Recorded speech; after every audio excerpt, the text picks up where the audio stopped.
How to see who sent you NGL messages for free.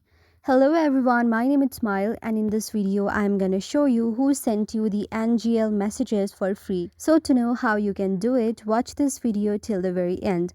First of all, go to the Google Play Store. After you go to the Google Play Store, on the top search bar, search for NGL and hit the search button, and you will see an application like this. If there is any update option available, do update it.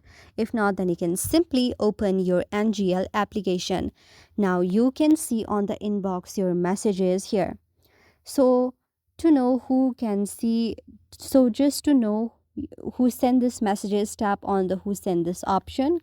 Now you can simply tap on the unlock option right here, but you need to add the credit or debit card for that. You have got some free unlock as well, but just you need to add your debit card and credit card, and after some options you need to pay it as well.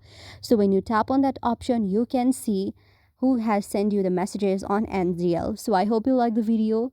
If you like the video, then please do hit the thumbs up and subscribe button, and also comment on the comment section below. Thank you for watching.